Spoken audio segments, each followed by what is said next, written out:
Hi, I'm Gene Wong, and I'm the CEO of People Power. We're here to celebrate the 40th birthday of Earth Day on the National Mall in Washington, D.C. It has been said that we're the first generation to really understand the dire threat of climate change, and also the last generation able to do something about it. So if you care about climate change, then you care about energy usage. And if you care about energy usage, then the fastest, easiest, and cheapest way to do something about it as an individual is to save energy.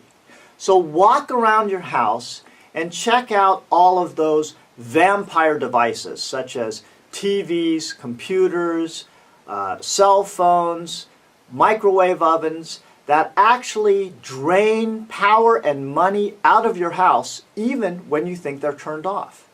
Do you realize that this country dedicates an entire coal-fired power plant worth of electricity to powering the nation's TVs while they're turned off? Think about that.